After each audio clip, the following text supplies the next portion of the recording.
CS academy Indore एक जानी मानी एकेडमी में मैं मोहन मोदी आपका आज के वीडियो में हार्दिक स्वागत करता हूं। एक वापस से एक नए टॉपिक के साथ। जैसा कि मैं आपको कल के वीडियो में भी मैंने आपको बताया था कि मैं इस समय आपके लिए एसएससी जीडी के हिंदी विषय के अंतर्गत आने वाले कुछ प्रश्नों को आपके सामने लेकर आ रहा हूं। कल मैंने एसएससी जीडी के आने वाले हिंदी विषय के अंतर्गत सिलेबस भी मैंने आपके सामने डिस्कस किया था कि सिलेबस में क्या आ रहा है, क्या क्या पूछा जा रहा है और क्या क्वेश्चन कैसे बनते हैं। ठीक है, तो उसी चीज़ को लेकर मैं डेली आपके लिए वीडियो लेकर आऊँगा, जिससे कि आपको तैयारी करने में किसी तरह की कोई परेशानी नहीं होगी। ठीक है, तो इसी क्रम को हम आज पढ़ाएंगे। हालांकि आप हमसे जुड़े रहिए। BSCS एकेडमी में हमेशा ही बोलता हूं और अभी भी यही बोल रहा हूं कि आप एकेडमी से जुड़ें, अपने दोस्तों को और बताएं।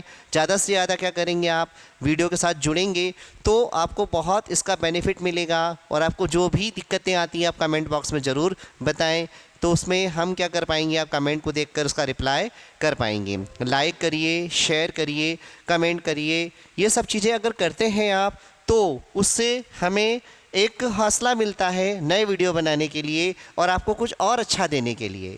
तो BSCS एकेडमी शुरू से ही ये प्रयास करती रही है कि आपको अधिक से अधिक मार्क्स मिले सभी विषयों में। जितने हमारे यहाँ विशारद हैं, सभी विषयों में जो हमारे यहाँ पारंगत फैकल्टीज़ हैं, टीचर्स हैं, जो भी हैं, वो अलग अलग विषय पर वीडियो बनाते हैं, बहुत मेहनत करते हैं आपके लिए, जिससे कि आप जो भी परीक्षा दे रहे हैं, जैसे कि फ़िलहाल हमारा टारगेट SSC GD है, तो जो भी आप एग्ज़ाम दे रहे हैं, SSC GD का एग्ज़ाम आप पुटअप करने जा रहे हैं, उसमें आपको बेस्ट मिले और ज़्यादा से ज़्यादा सिलेक्शन हमारी ओर से मिले। चाहे भाई आप ऑफलाइन अटेंड कर रहे हो हमारा लेक्चर या ऑनलाइन अटेंड कर रहे हो, किसी भी तरह का लेक्चर हमारा अटेंड कर रहे हो, वो मैटर नहीं करता है। हम तो देखिए कोशिश यही करेंगे कि आप सबके सब हमारे सामने रूबरू हों, ऑफलाइन में हमारे सामने आएँ। अगर आप बाहर से हैं, अगर आप मुझे नहीं दे मतलब आप आ रहे हैं या कुछ भी ऐसा है, तो आप इंदौर में हमारा जो सेंटर है वहाँ पर आकर एक बार विज़िट करिए और ऑफलाइन क्लास ज़रूर अटेंड करिए। ऑफलाइन क्लास अटेंड करने से ये रहेगा कि मैं आपके सामने रहूँगा, रूबरू रहूँगा, बहुत सारी क्वेश्चन जो होंगे, बहुत सारी क्यूरीज आपकी जो होंगी,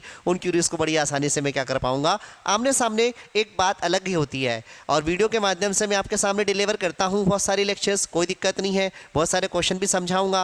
बट ये रहता है ना कि आपकी जो क्वेश्चंस हैं, आपकी जो क्यूरीज हैं, वो डायरेक्टली आप मुझसे नहीं पूछ पाओगे। ऑनलाइन के अंदर सबसे बड़ा नेगेटिव पॉइंट ये रहता है।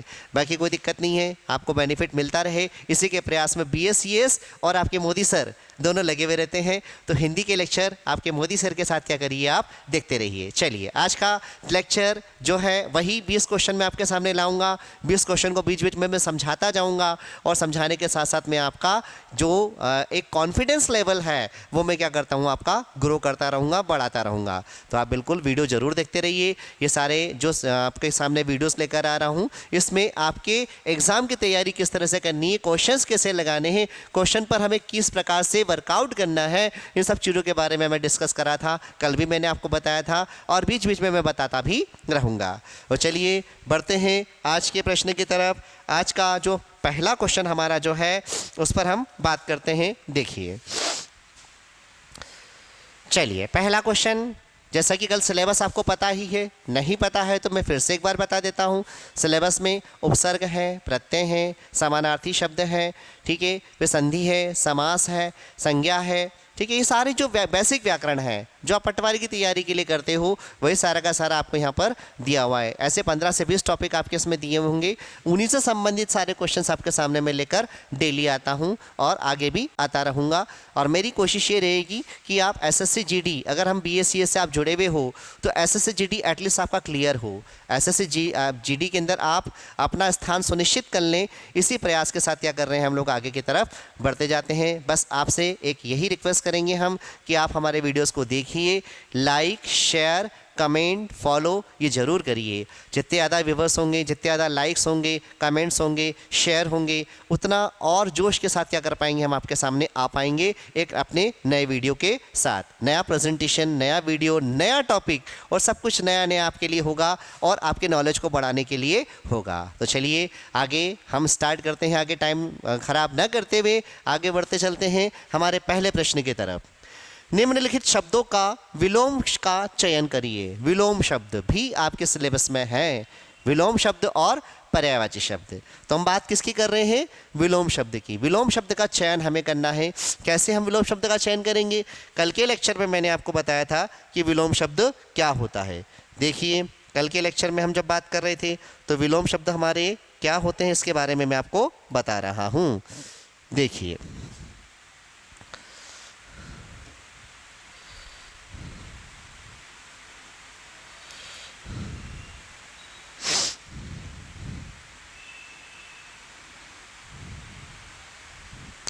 देखिए हम बात कर रहे हैं विलोम शब्द। जब हम विलोम शब्द के बारे में बात कर रहे हैं तो विलोम शब्द क्या आएगा? विलोम शब्द मतलब किसी भी शब्द का विपरीत अर्थ देने वाला अपोजिट। ठीक है, विलोम शब्द किसी भी अर्थ का अगर विपरीत होता है तो उसे हम विलोम शब्द के रूप में लेकर चलते हैं। तो विलोम शब्द किस प्रकार का होता है ध्यान दीजिएगा। जैसे कि हम बात कर रहे हैं राजतंत्र, इसके लिए कल भी मैंने आपको बताया था कि जो शब्द हमें दिया है उस शब्द पर पकड़ बनानी है। उस शब्द को हमें देखना है कि वो शब्द क्या है, उसके बारे में हमें पता होना चाहिए। वो शब्द के अर्थ हमें मालूम होना चाहिए कि उसका मतलब क्या होता है।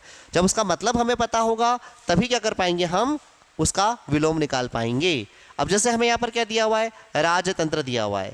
राजतंत्र हमें दिया हुआ है तो राजतंत्र किस प्रकार से निकाला जाएगा? देखिए, राजतंत्र जो है इसका समान तंत्र होगा, राष्ट्रतंत्र होगा, प्रजातंत्र होगा, या इनमें से कोई नहीं। राजतंत्र किसे कहते हैं? पहली बात तो शब्द पे हम फोकस करें, राजतंत्र। ठीक है, तो जो हमारे देश का तंत्र है या राज्य का तंत्र है, किसी भी राज्य के तंत्र को, राज्य की पूरी व्यवस्था कैसे समझाई जाती है, उस प्रकार के तंत्र को क्या कहेंगे हम लोग? राजतंत्र कहेंगे। हमें क्या बताना है इसका? यहाँ पर विलोम बताना है कि इसका विलोम क्या होगा। तो जब बात की जा रही है राजतंत्र की तो समातंत्र होगा, राष्ट्रतंत्र होगा, प्रजातंत्र होगा, या इनमें से कोई नहीं। ठीक है, तो हम इसमें बात कर रहे हैं कि देखिए, राजतंत्र समातंत्र नहीं हो सकता, राष्ट्रतंत्र नहीं हो सकता। राजतंत्र का अपोजिट क्या हो सकता है? प्रजातंत्र। पहले क्या होता था? राजा महाराजाओं का शासन चलता था। राजा महाराजाओं के शासन को हम क्या बोलते थे? राजतंत्र कहते थे। ठीक है, यानी राजाओं का शासन। पर अब वो राजाओं का शासन नहीं रहा। राजाओं के शासन के अपोजिट कौन सा शासन आ गया है? अब प्रजातंत्र आ गया है। तो हम क्या मानेंगे यहाँ पर? इसको प्रजातंत्र के रूप में लेकर चल सकते हैं।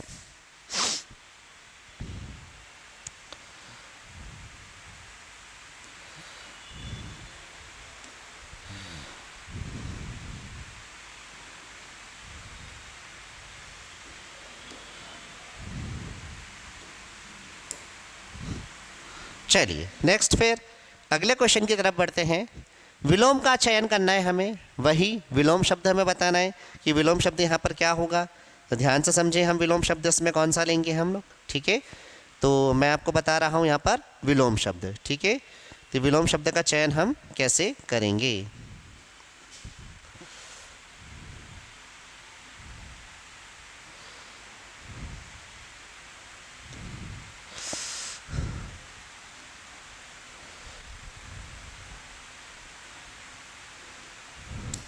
चलिए आते हैं, बढ़ते हैं आगे की तरफ।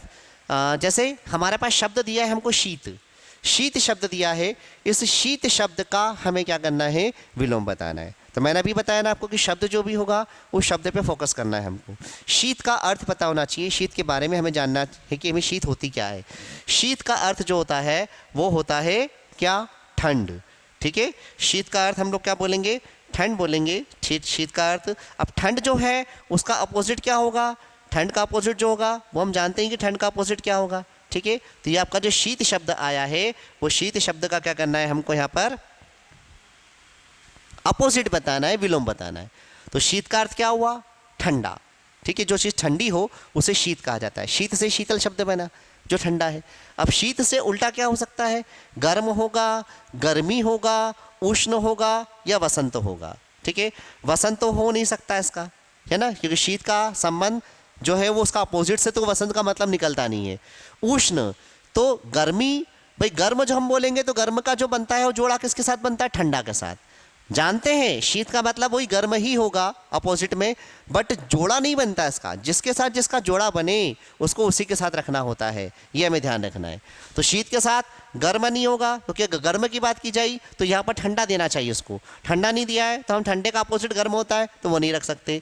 गर्मी का आता है सर्दी, तो गर्मी का सर्दी भी नहीं है यहाँ पर, तो हमारे पास ऑप्शन बचता है केवल शीत के साथ उष्ण। उष्ण यानी गर्म, शीत यानी ठंडा। शीत का जोड़ा हमेशा बनता है उष्ण के साथ, तो वो हमें यहाँ पर लेकर चलना है।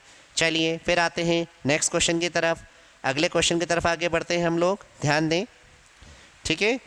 देखिए ये रहा हमारा अगला क्वेश्चन। अगला क्वेश्चन हमारे सामने, ध्यान देंगे यहाँ पर। पर्यायवाची का चयन करना है इस बार कि पर्यायवाची क्या है। पर्यायवाची मैंने आपको बताया था, जो शब्द एक जैसे अर्थ रखते हों इन्हें क्या कहा जाता है, पर्यायवाची भी कहा जाता है और समानार्थी शब्द भी कहा जाता है, जिनके अर्थ क्या हो, एक जैसे हों, जिनके अर्थ डिफरेंट ना हो, अलग ना हो। जैसे कि कल का एग्जाम्पल हमने बात किया था, सूरज। सूरज को क्या कहते हैं हम, सूर्य, रवि, दिनकर, भास्कर, सब कहते हैं ना। ऐसे ही हमें पर्यायवाची या समानार्थी शब्द निकालने के लिए कहा है। किसका पर्यायवाची निकालना है हमको, रात्रि का पर्यायवाची निकालना है। किसका पर्यायवाची बताएंगे हम, रात्रि का पर्यायवाची कैसे निकालेंगे, ध्यान दीजिएगा। रात्रि के पर्यायवाची के लिए आप सोचिए, रात्रि यानी क्या, जानते हैं आप, रात्रि यानी रात। अब रात्रि के हिसाब से क्या पर्यायवाची बनेगा उसका, रात्रि को और क्या कहा जाता है और क्या समानार्थी होता है, क्या कह सकते हैं रात्रि को हम। रात्रि को मरीचि कहेंगे ना, मरीचि नहीं, वही भी नहीं आएगा, चंद्रमुखी भी नहीं आएगा। रात्रि मतलब होती है निशा। निशा का मतलब रात्रि। तभी हम जो रात्रि में विचरण करने वालों को क्या बोलते हैं, निशाचर बोलते हैं। निशाचर का मतलब क्या हुआ, राक्षस। राक्षस मतलब रात में विचरण करने वाले, रात में जागने वाले, वो कहलाते हैं आपके निशाचर। निशा मतलब रात। तो रात्रि का पर्यायवाची यहाँ पर क्या बनेगा आपका, निशा या रात हुआ। ठीक है, फिर बढ़ते हैं आगे अगले प्रश्न की तरफ, ध्यान दें।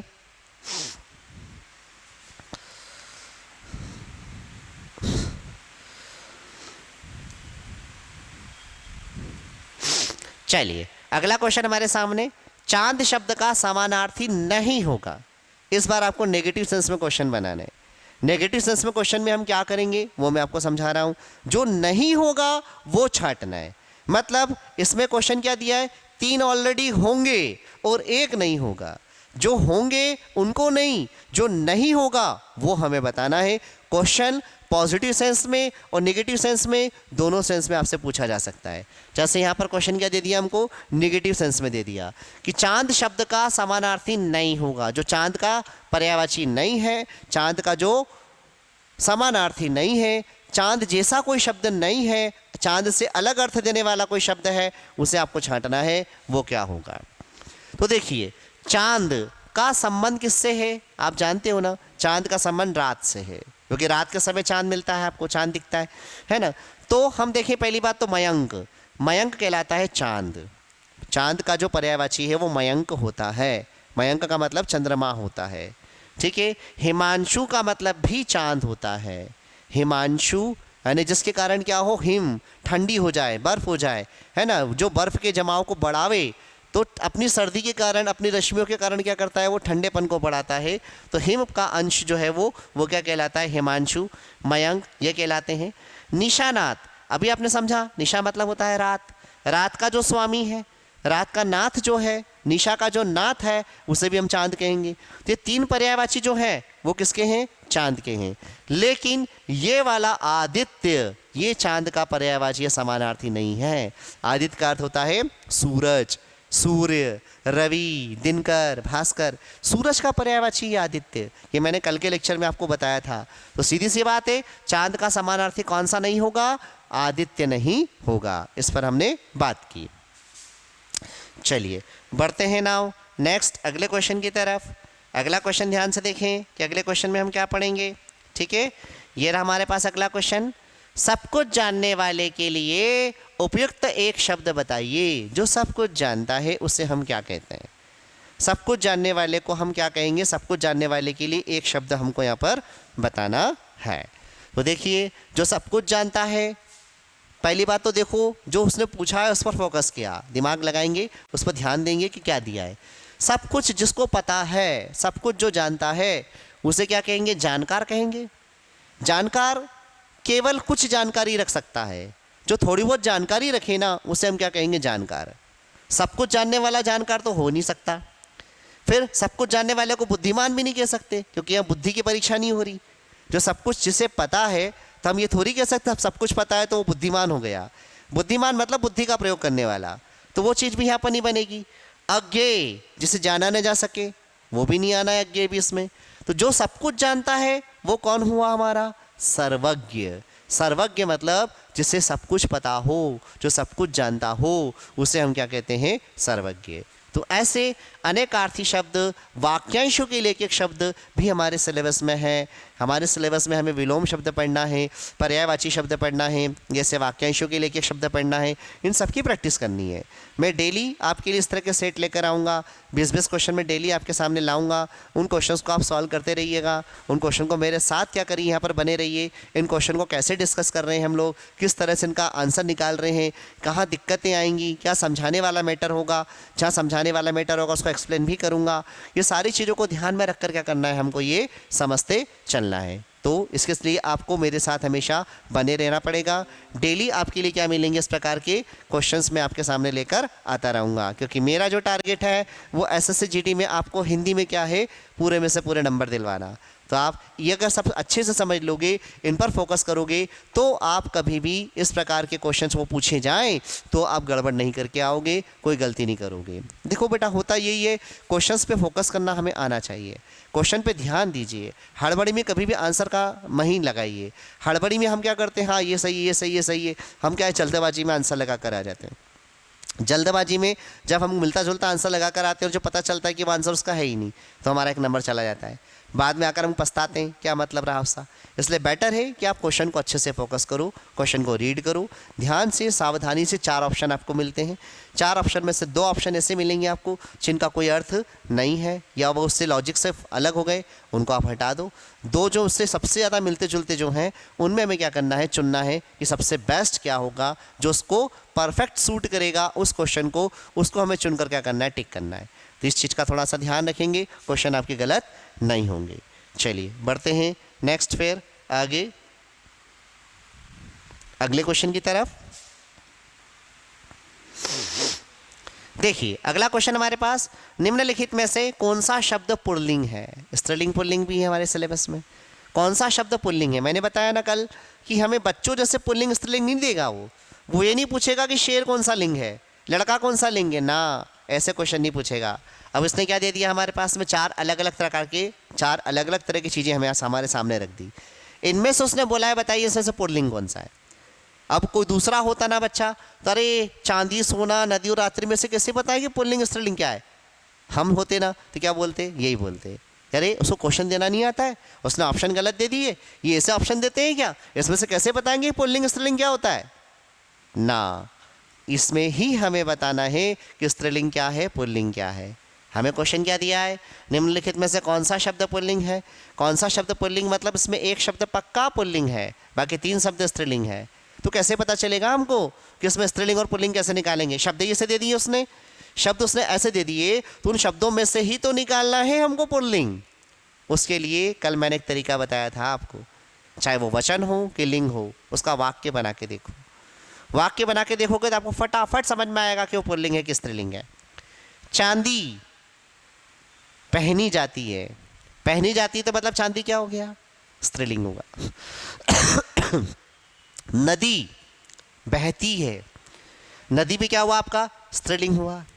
रात्रि नेचुरल सी बात है, रात्रि होती है, रात्रि होती है रोज, तो ये भी आपका स्त्रीलिंग हुआ, ये भी स्त्रीलिंग हुआ, ये भी स्त्रीलिंग हुआ। सोना पहना जाता है, इसलिए इसमें सोना शब्द क्या कहलाएगा आपका, पुल्लिंग कहलाएगा।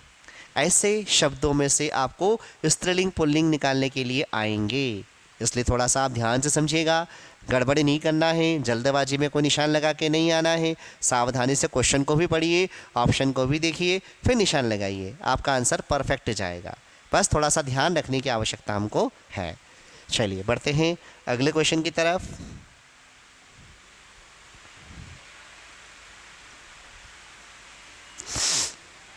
सही वर्तनी वाला शब्द पहचानिए। आपको वर्तनी शुद्धि भी आपके सिलेबस में।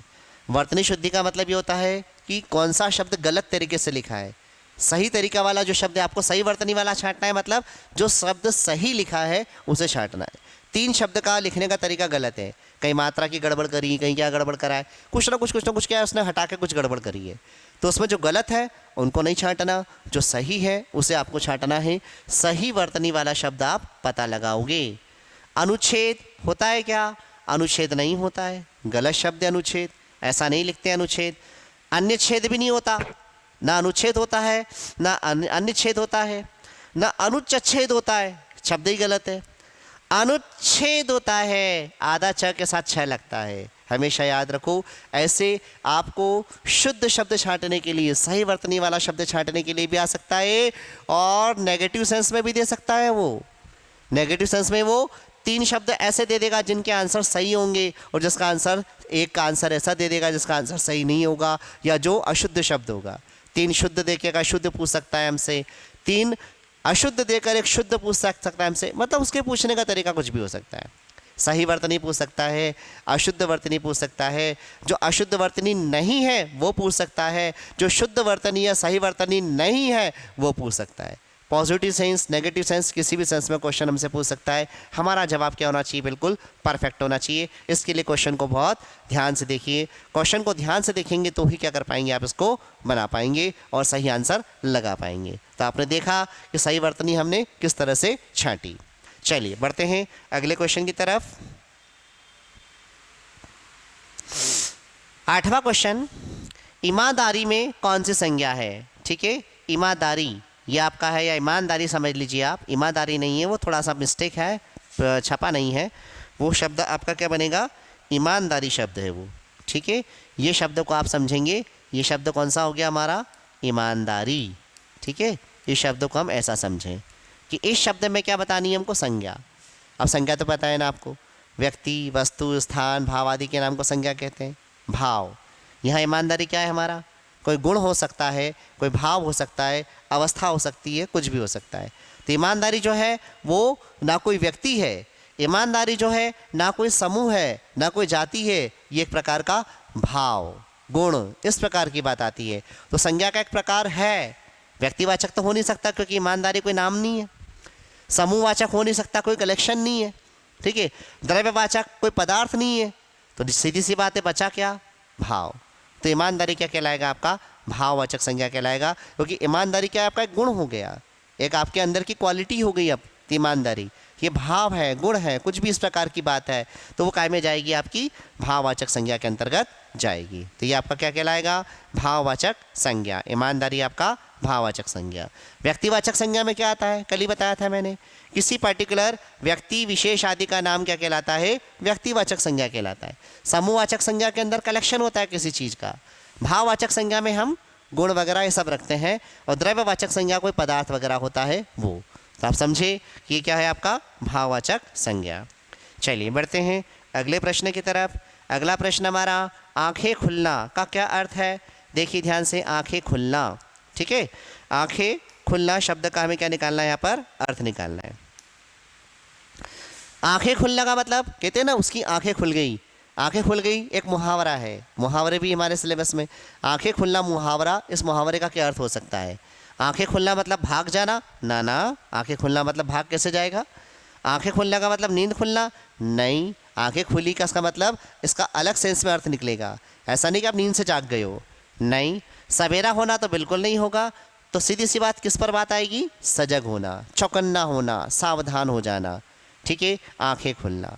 सजग होना मतलब किसी चीज़ के लिए तैयार हो जाना, कुछ चीज़ पता चल जाना कि हाँ ऐसा है, तो कहेंगे उसकी आंखें खुल गई। आंखें खुल गई मतलब से पता चल गया, हकीकत का नॉलेज हो गया, हकीकत मालूम पड़ गई। ठीक है, तो वो सजग हो गया। तो आंखें खुलने का अर्थ यहाँ पर क्या होगा? आपका सजग होना होगा। चलिए बढ़ते हैं अगले प्रश्न की तरफ। ठीक है, आज का देखिए 10वां क्वेश्चन। 10वां क्वेश्चन हमारे सामने, निम्नलिखित वाक्यांश के लिए एक शब्द दीजिए जो धन को व्यर्थ व्यय करता है। व्यर्थ व्यय करता है मतलब फालतू, जो धन को, जिसके लिए धन क्या है को मतलब नहीं है, धन को जो बेफालतू में यूज़ करता है, या कह सकते हैं कि मतलब बहुत ज़्यादा उसका खर्चा करता है ना, उसको क्या कहते हैं? जो धन को व्यर्थ में, बेकार में व्यय करता है, बेकार में खर्चा करता रहता है, चाहे जहाँ ना शराब खर्चा करता है, आवश्यकता नहीं तो भी खर्चा करता है, ऐसे व्यक्ति को कृपण कहेंगे क्या? ना, कृपण मतलब होता है कंजूस। तो जो धन को ज़्यादा खर्च करेगा वो कंजूस कैसे होगा? इसलिए कृपण तो आएगा नहीं। अपव्ययी, ठीक है, या मितव्ययी या अल्पव्ययी। मितव्ययी मतलब होता है जो बिल्कुल सावधानी से यूज़ करे, अल्पव्ययी मतलब जो बहुत कम पैसा यूज़ करे, और अपव्ययी, अप का मतलब होता है बहुत, बहुत ज़्यादा जो पैसा खर्च करे उसे कहा जाता है अपव्ययी। अप और अल्प में अंतर समझो, अल्प का मतलब कम तो अप का मतलब ज़्यादा, दोनों एक दूसरे के क्या हैं, अपोजिट है।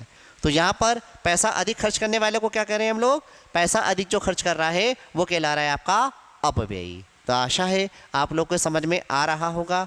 चलिए अगले प्रश्न की तरफ बढ़ते हैं हम लोग, ठीक है। अगला क्वेश्चन हमारा जो है वो क्या कहता है, ध्यान से देखिए।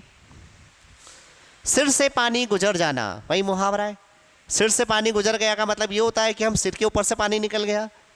सिर से पानी गुजर जाने का मतलब क्या होता है, उसके तो सिर पे से पानी गुजर गया है ना, अपन जब बोलते हैं तो मतलब क्या हो गया, अच्छा हो जाना होता है क्या सिर से पानी गुजर जाना। सोचो पहले उस वाक्य पे सोचो कि क्या निकल सकता है इसका अर्थ।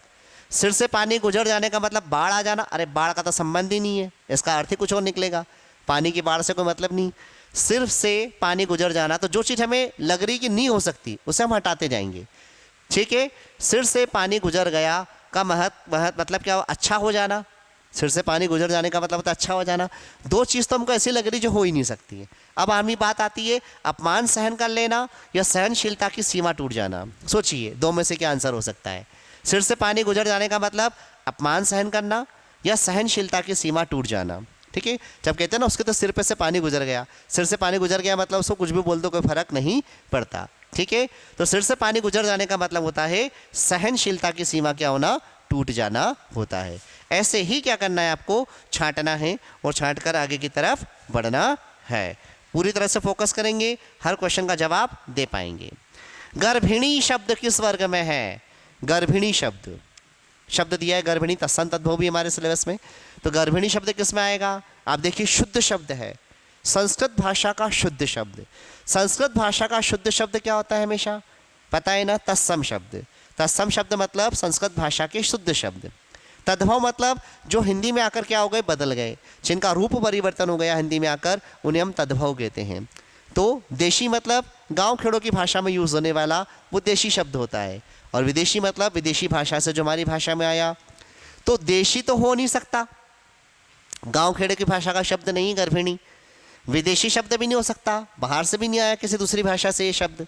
बात आती तत्सम और तद्भव की, तत्सम आएगा कि तद्भव आएगा। गर्भिणी हमारी हिंदी भाषा में प्रचलित शब्द है या शुद्ध शब्द दिख रहा है आपको संस्कृत का, ये आपको शुद्ध शब्द दिख रहा है संस्कृत का, इसलिए क्या कहलाएगा, तत्सम कहलाएगा, ये तद्भव भी नहीं है। इस प्रकार से शब्दों का चुनाव करते भी हमें आना चाहिए। चलिए बढ़ते हैं अगले प्रश्न की तरफ, आते हैं अगले प्रश्न पर। अगले प्रश्न में ध्यान दीजिएगा, क्या दिया है हमको, जो शब्द दो भाषाओं के शब्द से मिलकर बनते हैं वे क्या कहलाते हैं।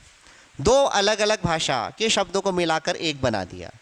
दो अलग अलग भाषा के शब्दों को मिलाकर जब एक शब्द बनाया जाता है तो उसे क्या कहा जाता है, तत्सम बोलेंगे।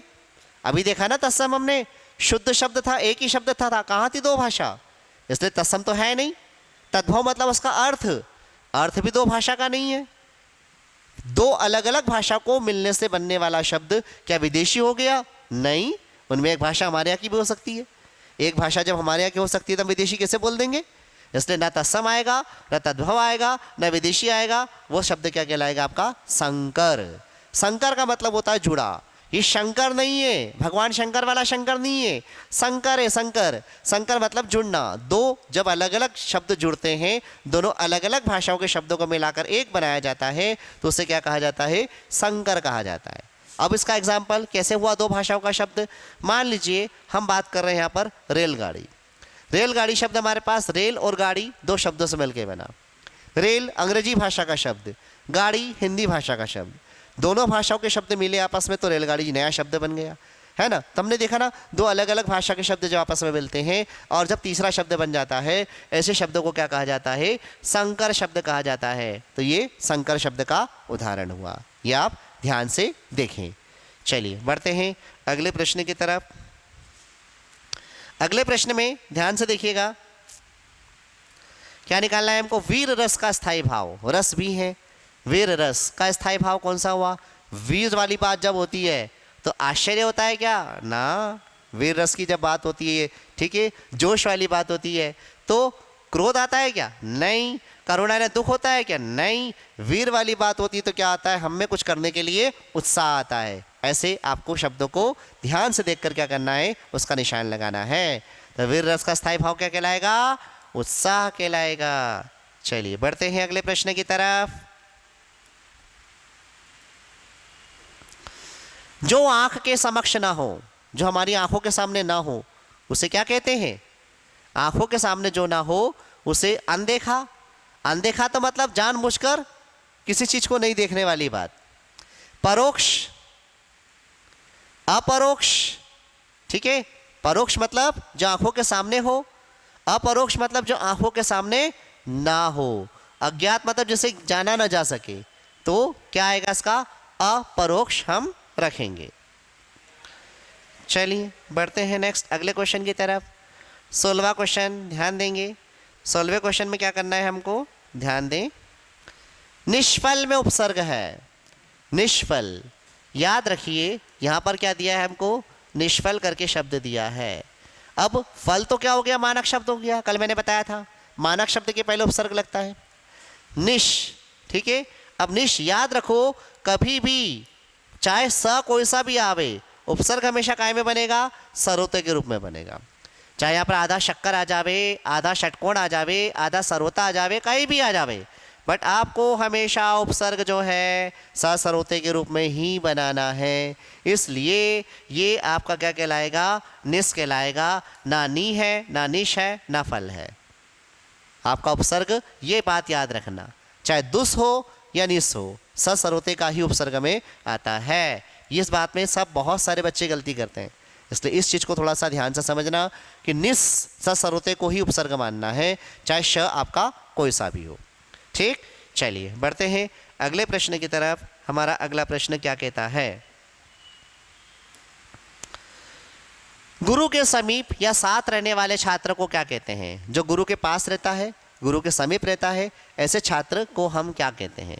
ठीक, जो हमारे गुरु के पास रहेगा। अंतेवासी? ना, बिल्कुल नहीं। ठीक, समीपस्थ, निकटस्थ या सन्निकट? अब तीन शब्द मिलते जुलते लग रहे हैं। अंतेवासी तो हटा दिए। गुरु के साथ रहने वाले को, जो साथ में रहता है, उसे क्या कहते हैं? निकटस्थ कहते हैं, समीपस्थ कहते हैं या सन्निकट कहते हैं। सन्निकट मतलब जो बिल्कुल पास में हो। समीप में तो समीप में रहने वाला, पास में रहकर भी हो सकता है, निकट में रहने वाला भी स्थित हो सकता है, पर सन्निकट मतलब जो बिल्कुल साथ में रहने वाला, वो क्या कहलाएगा आपका? सन्निकट। जो बहुत पास में हो उसे हम क्या कहेंगे? सन्निकट कहेंगे। चलिए बढ़ते हैं अगले प्रश्न की तरफ। झूठ सच उपन्यास के रचनाकार कौन है? झूठ सच किसके द्वारा लिखा गया? झूठा सच्चा के उपन्यास जो है यशपाल के द्वारा, अज्ञेय के द्वारा, निर्मल वर्मा के द्वारा या जैनेन्द्र कुमार के द्वारा? किसने उस उपन्यास को लिखा है? या बहुत अच्छे से पढ़ सकते हो। झूठा सच उपन्यास जो है, इसके राइटर जो है, ये भी आपको आएंगी रचनाएं भी थोड़ी थोड़ी क्या करनी है आपको? पढ़ते चलनी है। तो यशपाल जो है वो क्या है? झूठा सच्चा लिखने के हैं। अज्ञेय, ये बाकी तो कोई भी नहीं है। ठीक है, तो ये इसके राइटर जो है वो, ठीक है, बाकी ये और ये नहीं कहलाएंगे।